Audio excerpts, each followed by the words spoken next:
Hello guys, कैसे आप सभी। वेलकम बैक टू जेआरएफ अड्डा। मैं प्रियांशी शर्मा आपकी होम साइंस मेंटर और इस सेशन में आपका स्वागत करती हूँ। इस सेशन को करेंगे लाइक एंड शेयर, एंड जिसने चैनल सब्सक्राइब नहीं किया है तो कर लीजिए। जब आप लोग जिस नेट का प्रिपेयर कर रहे हैं तो मैं आपको पेपर वन में PD that is people development and environment, and paper to में होम साइंस कवर कराती हूँ। जो आपका पीडी का सेशन होता है वो होता है सैटरडे संडे को सुबह 9 बजे, एंड जो आपका होम साइंस का सेशन होता है वो होता है मंडे टू फ्राइडे शाम में 7:30 बजे। तो आप रेगुलर बेसिस पे थ्रू आउट द वीक मेरे साथ कनेक्ट कर सकते हैं। अगर आप दिसंबर अटेम्प्ट को टारगेट कर रहे हैं तो आपके लिए premium musician PhD guidance program चल रहा है, जहाँ पे आपको करियर फेयर, कार्निवल, प्रपोजल कैसे बनाना है, पीएचडी के प्रति डायरेक्शन अप्रोच आप कैसे कर सकते हैं, teaching internship with the handsome stipend भी आपको देखने के लिए मिल जाएगा। पेपर टू का बैच लेंगे तो paper one complimentary free of cost आपको देखने के लिए मिल जाएगा। Video courses, test series, ten के पीवाईक्यू डिटेल में उनके सॉल्यूशन के साथ complimentary research making guidance and counselling भी आपको यहाँ पे देखने को मिल जाएगी। और यहाँ पे जेआरएफ अड्डा आपको ऑफर कर रहा है इतने सारे सब्जेक्ट में आपको तैयारी कराता है। पर्टिकुलरली मैं आपको यहाँ पे होम साइंस कवर करा रही हूँ। अगर किसी भी तरीके की कोई दिक्कत परेशानी है तो आप नीचे कमेंट सेक्शन में दिए गए वहाँ पे सपोर्ट का नंबर दिया है, यहाँ पे आप कॉल करके जरूर से अपनी क्वेरी को रिजॉल्व कर सकते हैं। आज हम बेसिकली बात करने वाले हैं वो ऐसे कौन से आपके गोल्डन रूल्स होते हैं जो कि आपका जेआरएफ क्लियर कराते हैं। तो in order to qualify UGC NET JRF क्या क्या आपको तरीका है, बेसिकली क्या क्या अप्रोच आपको बेसिकली इस्तेमाल करनी है ताकि आपका एग्जाम बढ़िया तरीके से जल्द आपका क्वालिफाई हो सके। क्योंकि बहुत सारे ऐसे बच्चे होते हैं जो कि ना कहीं अपनी जो आपका लूप होता है, आपका जो कैटेगरी टू वाला लूप है, सिर्फ अपना यूजीसी नेट क्वालिफाई हो गया है और असिस्टेंट प्रोफेसर क्वालिफाई हो गया है, पर जेआरएफ क्वालिफाई नहीं हो पा रहा। तो वो एक एक गैप है, उसको हमें कैसे फुलफिल करना है आज की क्लास में वही बात करने वाले हैं। तो सबसे पहले आपको ये बहुत इंपॉर्टेंट होता है कि आप अपने स्टडी आवर्स को आप paper one is a saviour जो कि आपको बचाता है, ठीक है। और पेपर वन में अगर आप बहुत अच्छा स्कोर कर लेते हैं तो वो कंपनसेट आपके पेपर टू को कर देता है। तो आपको बैलेंस में लेते हुए चलना है। तो paper one and paper to के आप स्टडी आवर्स को बढ़िया तरीके से डिवाइड कर लीजिए। फॉर एग्जाम्पल जैसे मैंने किया था, मैं अपना यूजुअली जो पेपर वन था वो मैं अपना रात के टाइम पे रखती थी, क्योंकि I need Shanti in my house, right. क्योंकि रात में शांति होती है तो आराम से मैं अपना मैथ्स है, डीआई है और बाकी जो लर्निंग वर्क है मैं बहुत अच्छे से कर पाती थी। तो मैं क्या करती थी, रात में तो मैंने अपना पेपर वन सेट किया हुआ था और जो मेरा पूरा दिन का टाइम था वो मैं पेपर टू में डिवोट करती थी। तो ऐसे ही सिमिलरली आप भी अपने स्टडी आवर्स बनाओ और उसको डिवाइड कर लो कि आप कैसे डिवाइड करके अपने एग्जाम को बहुत अच्छे से आप क्या कर सकते हैं, अपना स्टडी आउट कर सकते हैं। पीवाईक्यू सॉल्व करना बहुत बहुत इंपॉर्टेंट होता है। देखो, पीवाईक्यू को बेस मानकर ही अपना आपको करते हुए चलना चाहिए कि भाई कौन कौन से यूनिट्स इंपॉर्टेंट है, किन किन यूनिट्स में से कौन से वाले टॉपिक्स इंपॉर्टेंट है। अकॉर्डिंगली आप अपने पास्ट ईयर के एनालिसिस के हिसाब से आप अपने पीवाईक्यूज को जरूर से सॉल्व कीजिए, ताकि आपको एक आइडिया पता लग जाए कि हम चीजों को कैसे सॉल्व कर सकते हैं, ठीक है। आपकी कौन सी ऐसी यूनिट है जो स्ट्रॉगर है, कौन सी ऐसी यूनिट है जो कि आपकी वीकर है। सो इट्स वेरी इंपॉर्टेंट कि आप अपने पीवाईक्यूज को सॉल्व कीजिए और उनको आधार बनाकर आप अपनी अब तैयारी को आगे स्टार्ट कीजिए। अपनी मिस्टेक्स को जरूर एनालाइज करते हुए चलो कि कहाँ पे आप मिस्टेक्स कर रहे हो। जब आपके एग्जाम अब आने वाला होगा तो आप मॉक जरूर दोगे, ठीक है।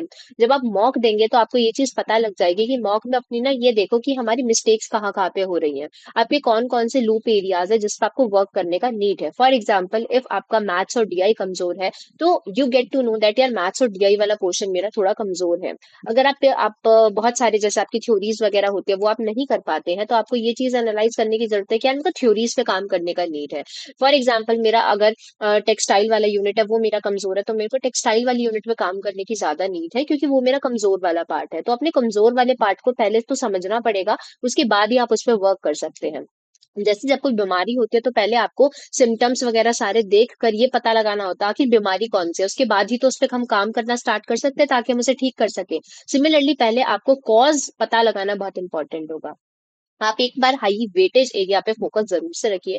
जब आप पीवाईक्यू एनालिसिस करेंगे तो आपको ये चीज तो बहुत अच्छे से समझ में आ जाएगी कि आपके हाई वेटेज वाले एरिया कौन से हैं।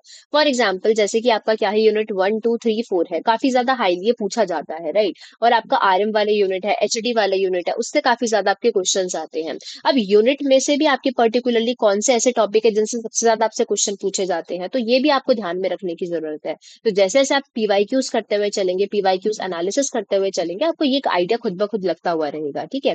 बाकी आपके लिए ऑलरेडी प्लेलिस्ट बनी हुई है जहाँ पे मैंने इंपॉर्टेंट टॉपिक्स भी डिस्कस किए हुए हैं। अपने टॉपिक्स को ब्रेक डाउन करके पढ़ो। देखो अगर ऐसे सोच के चलोगे कि यार ये वाला यूनिट है, मेरे को पूरा बहुत अच्छे से खत्म करना, आज ही मैं सारा यूनिट खत्म कर दूंगी, देखो ऐसा नहीं होने वाला है। सो आपको ना अपने बड़े से, आप अपने एक बड़ा गोल है हमारा, दैट इज हमें यूजीसी नेट जेआरएफ ना क्वालिफाई करना है। अब उसके अंदर आपका सब गोल है कि आपको इतनी सारी यूनिट्स को मैनेज करता हुआ चलना है। जरूरी नहीं होता कि अगर आपके पास 20 यूनिट है पेपर वन पेपर टू की मिला के आप सारी यूनिट्स कवर करो। कभी कभी आपको क्वालिटेटिव स्टडी करना बहुत इंपॉर्टेंट होता है। तो इट्स वेरी इंपॉर्टेंट कि अगर फॉर एग्जाम्पल अगर मैं ये सोच के बैठी हूँ कि यार मेरे से यूनिट नंबर ना वन होगी ही नहीं, मैं यूनिट नंबर वन छोड़कर जा रही हूँ, ठीक है। अगर मैंने ये चीज सोची है यार मैं कितनी प्रैक्टिस कर लूँ कुछ हो जाए, मैं यूनिट नंबर वन नहीं कर पाऊंगी, हो ही नहीं पाएगी, तो लीव इट। बट आपकी जो बाकी 19 यूनिट है ना, वो आप इस कदर प्रिपेयर कर लो उसमें से आपका एक भी क्वेश्चन ना कट पाए। अपने टॉपिक्स को आप ऐसे ब्रेक डाउन करते हुए चलो। जैसे आपका यूनिट वन है, तो यूनिट वन में आपको पता है आपके इतने सारे सब टॉपिक्स हैं। अब सब टॉपिक्स में से आपको कौन कौन से टॉपिक्स ज्यादा इंपॉर्टेंट है ऑर्गेनाइज करते हुए चलो। डेज के हिसाब से अपना एक एक वीकली शेड्यूल बना लो कि आज मंडे है, आज मेरे को ये वाला टॉपिक करना है, ट्यूसडे को मैं ये वाला टॉपिक कर लूंगी। तो ऐसे आपको करके डिवाइड करते हुए चलना है। और ऑनलाइन मॉक देना बहुत ज्यादा इंपॉर्टेंट होता है, प्रैक्टिस करना बहुत इंपॉर्टेंट होता है। एक सिमुलेटेड आपका एनवायरमेंट मिल जाता है कि जब एक्चुअली में जब आप एग्जाम देंगे तो आप वहां पे उसको कैसे कॉप अप कर पाएंगे, कैसे उसको डील कर पाएंगे। सो इट्स वेरी इंपॉर्टेंट कि आप ऑनलाइन मॉक टेस्ट भी देते हुए चलेंगे ताकि आपको प्रैक्टिस हो जाए कि वहां पे आप कैसे डील करने वाले हैं। जब मैंने ऑनलाइन मॉक दिए थे तो मेरे को ये चीज तो समझ में आ गई थी यार, जो मेरा मैथ्स और डीआई वाला पोर्शन है ना, ये मेरा कहीं ना कहीं बैकवर्ड रहता है। So what I have to do, मैं अपने एग्जाम पीरियड में क्या करती हूँ, मैं अपना क्वेश्चन पेपर जो होता है आते ही मैं कभी भी पहले 5 क्वेश्चन अटेम्प्ट ही नहीं करती हूँ, क्योंकि वो डीआई के होते हैं और मेरे को डीआई करने के लिए थोड़ा शांत माइंड चाहिए होता है। तो मैं क्वेश्चन नंबर 6 से स्टार्ट करती हूँ फिर सबसे, और मेरा टारगेट होता है कि मैं 1 घंटे से क्वेश्चन नंबर 6 से क्वेश्चन नंबर 50 तक मैं खत्म कर दूं 1 घंटे के अंदर। उसके बाद हो जाता है यहाँ पे मेरा 1 घंटा यहाँ पे पूरा हो चुका है, ठीक है। और मेरे पास जो बचा हुआ आगे का अपना क्या होता है, आगे का मेरे पास जो 1.5 घंटा होता है, ठीक है, 1.5 आवर, मैं क्या करती हूँ, मैं अपना पेपर टू अच्छे से कंप्लीट करती हुई चलती हूँ। उसके बाद जो यहाँ पे बचा हुआ मेरा आधा घंटा होता है, इस आधे घंटे के अंदर मैं करती हुई चलती हूँ जो मेरा बचा हुआ पोर्शन है। फॉर एग्जाम्पल अब मेरे आधे घंटे के पास, अब मेरे पास टाइम पीरियड है, अब मेरा बचा हुआ पोर्शन था मेरा डीआई वाला पोर्शन और एक आधा क्वेश्चन मेरा मैथ्स का होता है। तो इस आधे घंटे के अंदर मैं अपना ये वाला पोर्शन कवर करती हुई चलती हूँ। तो ऑनलाइन मॉक देना बहुत इंपॉर्टेंट होता है, आप अपनी स्ट्रैटेजी खुद से बनाते हैं। कोई और आपको कभी नहीं आके बताएगा बेटा ये स्ट्रैटेजी अपनाओ, ये आप ऐसे करोगे तो हो जाएगा। अपनी स्ट्रैटेजी हम खुद से बनाते हैं, हमारी एक यूनिक स्ट्रैटेजी खुद की होती है। आप अपनी यूनिक स्ट्रैटेजी जब भी बना पाएंगे जब आप मॉक टेस्ट अपना प्रैक्टिस करेंगे।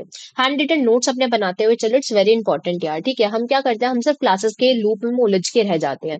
क्या आपने उन क्लासेस को खुद से बैठ के रिवाइज किया, क्या आपने उस क्लासेस के शॉर्ट नोट्स बनाए थे। शॉर्ट नोट्स आप फ्लो चार्ट्स के रूप में, आप बहुत सारी टेबल्स के रूप में बना सकते हो। देखो मैं जब अपने प्रीमियम बैचेस में पढ़ाती हूँ, मैं हमेशा फ्लो चार्ट्स में, हमेशा टेबल्स के रूप में पढ़ाती हूँ, क्योंकि आई नो कि एक, अब मैं आपको पूरा का पूरा, मेरे को बुक थोड़ी छापनी है आपके लिए, मेरे को आपको कंटेंट टू द पॉइंट आपको प्रिपेयर करके दे देना है। भाई देखो ऐसे ये है और इसमें से ये चीज आपको प्रिपेयर करनी है। तो हैंड रिटन नोट्स आपको भी बनाना बहुत इंपॉर्टेंट होता है।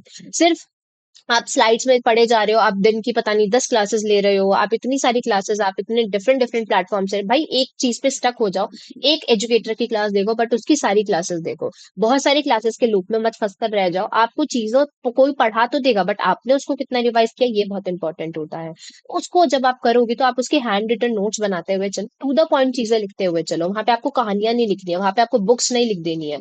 टू द पॉइंट आप लिखते हुए चलो कि भाई ये है तो इसका ऐसा होता है। फॉर एग्जाम्पल जैसे अगर मैं टेक्सटाइल की बात करती हूँ, काशीदा कहाँ की है, कश्मीर की है, इसके 3 आपके सब पॉइंट होते हैं, वो आपने सब पॉइंट लिख लिए, आपके जो सब क्लासेस होती है वो आपने लिख ली, बस खत्म, दैट सॉर्टेड, ठीक है। जो इंपॉर्टेंट चीज है वो आपको अपने हैंड रिटन नोट्स में बनाते हुए चलनी है। एट दी एंड आप कुछ भी नहीं पढ़ने वाले, आप अपने ये हैंड रिटन नोट्स ही पढ़ने वाले हो, क्योंकि इतना कम टाइम पीरियड होता है, आप इतनी जल्दी जल्दी आपको सारा का सारा कोर्स करना होता है। उसके बाद हो जाता है आपको अपने ना स्ट्रॉन्गर सेक्शन से अपना पेपर स्टार्ट करना होता है। जैसे मैंने आपको बताया, जैसे मैं अपना फॉर्मेट करती हुई चलती हूँ, मैं अपना तैयारी करती हुई चलती हूँ, तो मैं अपना पेपर जब अटेम्प्ट करती हूँ तो मैं कैसे करती हूँ, तो मैं अपना स्ट्रॉन्गर यूनिटी उठाती हूँ। मैं पहले, मेरे को लगता है कि यार ये थोड़ा मेरा वीकर पोर्शन है तो मैं इसे लास्ट में करूंगी। At least I have that privilege ना, मेरे दिमाग में ये चीज सेट ऑन हो जाती है, भाई मेरा पूरा पेपर हो गया, अब मेरे पास आधा घंटा ना डीआई और मैथ्स करने के लिए, तो मैं बड़े कॉन्फिडेंस में होती हूँ यार, अब तो मैं आराम से निकाल दूंगी इसको।